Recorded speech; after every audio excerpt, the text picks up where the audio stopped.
ایک جھوٹا پروپیگنڈا ہو رہا ہے. مجھے تو ایک جرنلسٹ نے کہا تھا کہ تھوڑا سا خرچہ آپ اس کے اوپر کر لیں, جرنلسٹوں کے اوپر, تو آپ مزے ہی مزے.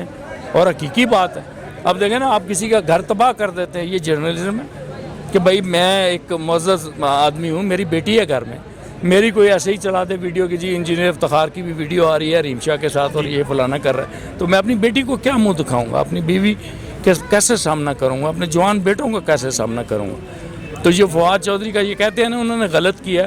دیکھیں, جہاں قانون اربوں اور خربوں لوٹنے والوں کو عزت سے گارڈ آف آنر دے کے بھیج دے تو پھر وہاں پہ ہاتھ چلتا ہے. فواد چودھری صاحب نے یہ بیان دیا کہ میں نے جب مبشر لقمان سے پوچھا کہ ویڈیو کہاں ہے تو انہوں نے کہا میرے پاس موجود نہیں ہے, تو مجھے غصہ ہے, میں نے اس وجہ سے تھپڑ لگایا. اگر ویڈیو موجود نہیں ہے تو کیوں کر رہے ہو ایسا؟ بس ایسا ہی ہوگا. پھر آپ دیکھ لیں, پہلے گالی نکلتی ہے غصے میں, پھر تھپڑ ہوتا ہے, پھر ٹھڈا ہوتا ہے, پھر ٹھا کی آواز آتی ہے. سچ بولیں, اگر آپ کو پتہ ہے نا, آپ جرنلزم میں سورہ حجرات میں صاف طور پہ کہا ہے ایمان والو, آپ کے پاس اگر کوئی خبر آئے تو اس کی تصدیق کر لیا کرو. یہ تصدیق کر لیا کریں, ہم سے پوچھ لیں, ہم میڈیا کے ترجمان ہیں, آپ پنجاب حکومت کا میں ترجمان ہوں, ہم سے پوچھیں, ہم آپ کو جواب دیں گے اور آنسر دیں. اب میڈیا کو یہ چاہیے کہ یہ جو ٹرینڈ ہے, یہ رسم ہے نا, یہ یوٹیوب چینل والی اور یہ اپنے ریٹنگز بنانے والی, ہٹس بنانے والی, پیسے کمانے والی, یہ نہیں چلے گی. یہ اگر ایسے ہوا تو پھر کئی فواد چودھری آئیں گے اور پھر آپ کا ہمارا جو ہے ٹکرا اس طرح ہوگا. باقی میڈیا کے اصل جرنلسٹ جو ہیں, ہم ان کو سلام پیش کرتے ہیں کہ وہ بیچارے جو ہیں نا حلال کی روزی کھاتے ہیں. یہ تو جہاز کمائے انہوں نے, یہ تو بلیک میلر لوگ ہیں. آپ کو پتہ ہے ان کی 60-60 لاکھ تنخواہیں, یا اب ان کے وہ دیہڑیاں چلی گئیں, اور ہر بندہ جو ہے عزت دار وہ فواد چودھری بنے گا. سیدھی سی بات, اگر عزت اچھالو گے تو پھر اسی طرح ہوگا. ٹھیک.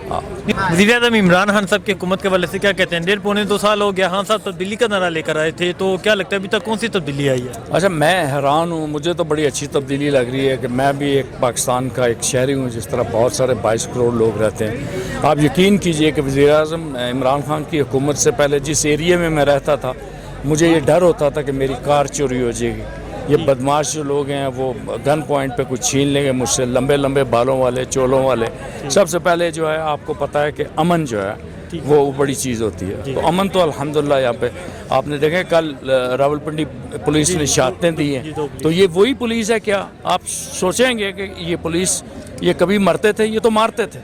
تو اب لوگوں کے لیے یہ جانے جو دے رہے ہیں, تو اس کا مطلب ہے دیر از سم تھنگ چینج. تو یہ بڑا اچھی چینج دیکھیں. آپ اگر بات کریں گے مہنگائی کی, مہنگائی تو بیٹا یہ پوری دنیا میں ہے, اور آپ کا جو 30,000 ارب کے قرضے, اور پھر آپ کی معیشت میں جو ٹریڈ ڈیفیسٹ تھے, ڈالر آپ کا عجیب و غریب سچویشن پہ ذیلی طور پہ لکڑیوں کے اوپر کھڑا ہوا تھا, یہ اسحاق ڈار جو مفرور ہے.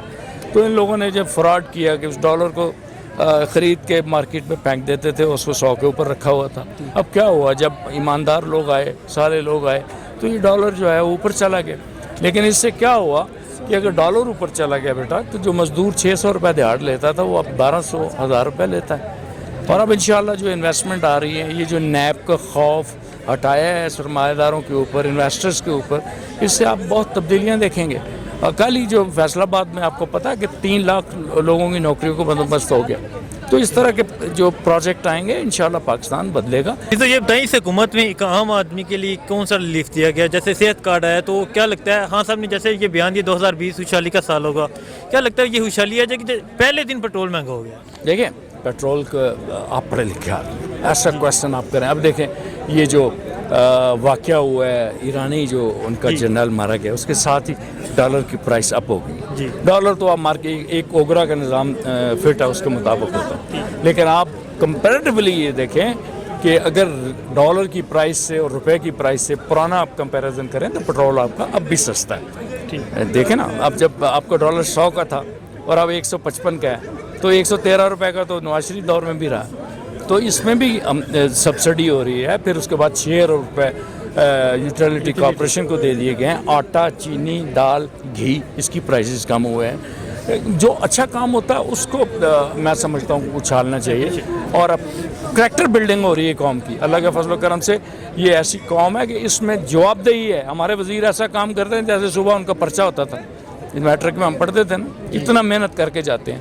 اور جو محنت نہیں کرے گا, جو کام نہیں کرے گا, وہ کیا کہتے ہیں نا, جس دیے میں تیل ہوگا وہ دیا رہ جائے گا. انشاءاللہ العزیز یہ ریپیٹنس جو ہے نا, اب آپ کو پنجاب پولیس جس کے بارے میں سوچا نہیں جا سکتا تھا، اب آپ کو محافظ پولیس نظر آتی ہے. تو یہ تبدیلی، یہ چینج ہے. ایران اور امریکہ کی جو کشیدگی چل رہی ہے، اس میں پاکستان کی کیا اسٹریٹجی ہونی چاہیے؟ پاکستان کی اسٹریٹجی وہی ہونی چاہیے جو پاکستان اب ادا کر رہا ہے. دیکھیے ایران اور امریکہ کی جو لڑائی ہے اس کو سمجھنے کی بڑی ضرورت ہے. یہ خطے میں اس کے پیچھے اور بڑی چیزیں مقاصد ہیں. میں زیادہ تفصیل میں نہیں جاؤں گا، یہ ہماری جو شامت قریشی صاحب اس پہ بتائیں گے. لیکن میں عرب امور کا ایکسپرٹ ہوں. میں 25 سال سعودی عرب میں رہا ہوں. میں عربی جو ہے اپنی اردو سے اچھی بولتا ہوں میں. ٹھیک ہے، میں ایک ایک چیز کو سمجھتا ہوں. مجھے لگ رہا ہے کہ مشرق وسطیٰ میں آگ لگ رہی ہے اور سعودی عرب جو ہے اس کے ساتھ کوئی ہاتھ ہونے والا ہے، اور یہ چیزیں جو ہیں اس پہ خیال. نہیں، جیسے ٹرمپ نے یہ بیان دیا کہ اہم مقامات، اہم مقدس مقامات کو نشانہ بنایا جائے گا، اگر ایسا کوئی ریئیکشن ہو جاتا ہے تو پھر ایک مسلمان ہونے کے ناطے آپ کا کیا رسپانس ہوگا؟ دیکھیں وہ خواب دیکھتے رہتے ہیں. مقدس مقامات سب کے ہیں، وہ کسی شیعہ کے نہیں، کسی سنی کے نہیں، وہ مسلمانوں کے ہیں. اور انشاءاللہ العزیز جس طرح مودی کو لگام ڈالی ہے نا، اور ٹرمپ بھی پہلے بہت بڑی پھینکتے تھے، اب تو نہیں ہے نا وہ چیز. تو عمران خان انشاءاللہ وہ کر دکھائیں گے. دیکھیں ایک گروپ میں آپ ساتھ چلے جائیں، ایک کے بالکل جیسے ملائیشیا ترکی کی وہ بات ہو رہی تھی، تو اس وقت لوگ یہی کہہ رہے تھے، لیکن اس کا فائدہ آپ نے دیکھ لیا نا کہ پاکستان جو ہے فریق نہیں بنا. پاکستان ان دونوں کی صلح کروائے گا. اور اسی طرح ہم یہ چاہتے ہیں یہ کول ڈاؤن ہو، اور بے وقوفی سے دیوار کو ٹکر مارنا جو ہے وہ بھی غلط ہے. اب جذباتی تو بہت ہیں ہم کہ ہم یہ کر دیں گے، ہم وہ کر دیں گے، ہم فلاں کر دیں گے، فلاں کر دیں گے، لیکن ہمیں بہت کچھ دیکھنا ہے. بیٹا سب سے پہلے اکانومی ہے، معاش آپ کا صحیح ہوگا، پیسے آپ کی جیب میں ہو گئے، آپ گاؤں میں رہیں گے، آپ گاؤں کا چودھری بھی عزت کرے گا، آپ کے گاؤں کے رہائشی بھی آپ کو چائے پلائیں گے. اگر آپ کے پاس پیسے نہیں ہیں، آپ غریب ہیں، آپ جناب ہیں، تو پھر آپ کے اوپر جو ہے نا آپ کے اخلاقیات آپ کی اچھی بات کو بھی کہیں گے کہ بھئی یہ کیا بات ہے. تو پاکستان کو بھی معاشی طور پر نکلنے دیں. انشاءاللہ العزیز ایک وقت آئے گا پاکستان خود طاقت بنے گا. نہیں تو کیا لگتا ہے اگر ہاں صاحب 5 سال پورے کرتے ہیں تو کیا یہ ملک سٹیبل ہو جائے گا؟ انشاءاللہ میرا پورا یقین. ملک تو سٹیبل ہو چکا ہے، کوئی اناؤنس نہیں کر رہا، کوئی کہہ نہیں رہا. آپ یقین کریں کہ 600 روپے دیہڑ والا 1200 لے رہا ہے، 1000 لے رہا ہے. یار ملک سٹیبل ہو چکا ہے. 20 روپے کی چھلی 30 میں مل رہی ہے، وہ بھی تو پروفٹ لیول اپنا لے گیا. میرا فقیر جو ہے جس کو میں 10 روپے دیتا تھا اس دن میں 10 روپے دیے گئے، چوہی صاحب تبدیلی دے دور ہے ویر کچھ تو بتاؤ. تو اب تو 20 روپے میں دیتا ہوں اس کو. اس کا مطلب ہے اس کی معاش بھی بہتر ہوئی. کمپیریٹیولی اس نے 100% مجھ سے زیادہ کمائے ہیں. 10 روپے دیتا تھا 20 لیتا ہے. اس کی تو آمدن 100% بڑھ گئی. تو 100% تو مہنگائی نہیں بڑھی، مہنگائی تو 15% بڑھی. Thank you sir. وزیر اعظم عمران خان صاحب کا جو پروگرام ہے انصاف صحت کارڈ، اس کے حوالے سے کیا پیغام دینا چاہیں گے؟ جی اس حوالے سے میں یہ پیغام دینا چاہتی ہوں کہ خان صاحب نے غریب عوام کے لیے ایک بہت اچھا ایک یہ سوچ رکھی، ایک سہولت رکھی کہ انہوں نے انسان کے لیے کم از کم جو کہتے ہیں کہ علاج کی جو تکلیف ہم لوگ کاٹ رہے تھے اس کے لیے آسانی ہوگی. اور انہوں نے صحت انصاف کارڈ کے نام سے ایک کارڈ ایشو کیا جس میں 7,20,000 تک کی اماؤنٹ موجود ہوتی ہے، اور اس کارڈ پر آپ داخلے کے ذریعے جو نا علاج کروا سکتے ہیں. کیونکہ عموماً جو چھوٹے موٹے تکلیف ہوتی ہے ہم ڈاکٹر کے پاس جاتے ہیں تو وہ تو ہم ٹریٹمنٹ کروا سکتے ہیں، لیکن جب داخلے کے دوران ہم ایڈمٹ ہونے کے بعد جو علاج ہوتا ہے اس میں پھر داخلہ فیس ہوتی ہے اور بیڈ کی فیس ہوتی ہے، اور جو میڈیسن کے چارجز ہوتے ہیں وہ انسان برداشت نہیں کر سکتا. تو غریب عوام کے لیے ایک بہت بڑا پیغام ہے، بہت بڑی سہولت ہے. اور میں یہی بتانا چاہوں گی کہ لوگوں کو کہ کم از کم آپ یہ دیکھیں کہ حکومت آئی ہے، نیا پاکستان کی جو سوچ لے کر آئے ہیں. انشاءاللہ تھوڑا سا انتظار کرنا پڑے گا آپ کو. جس طرح آپ یہ پروگرام ہے، اسی طرح کے احساس نام کے پروگرام سے بھی تشکیل دیا گیا ہے.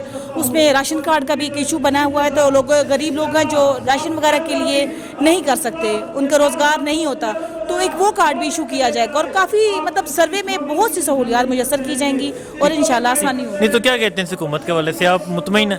جی بالکل، ہم کیوں نہیں مطمئن. انشاءاللہ ہم اس حکومت کو لانے والے بھی ہم ہی ہیں. ہم وہی عوام ہیں جنہوں نے ووٹ ڈالا اور سپورٹ کیا اور آج یہ حکومت آئی. اور یقین مانے کہ ہمیں تہ دل سے خوشی ہے اور ہمیں یقین ہے کہ آج ہم نے جو لیڈر چنا ہے انشاءاللہ تعالی وہ ہمارے ملک کا بھی محافظ ہے، ہماری جانوں کا بھی محافظ ہے اور اس دھرتی کا بھی محافظ ہے. خان صاحب نے جیسے یہ بیان دیا کہ ہم اداروں کو مضبوط بنائیں گے، تو کیا لگتا ہے خان صاحب اس پہ عمل کر رہے ہیں؟ جی بالکل بالکل، اداروں کو مضبوط بالکل بنا رہے ہیں. کیونکہ جب بھی کسی بھی قسم کا کوئی پریشر آپ پہلے جو حکومتوں کی طرف سے جاتا تھا اور کام ہو جاتے تھے، لیکن اب ہم دیکھ رہے ہیں کہ کسی قسم کا بھی کوئی ایسا ایشو نہیں ہوتا.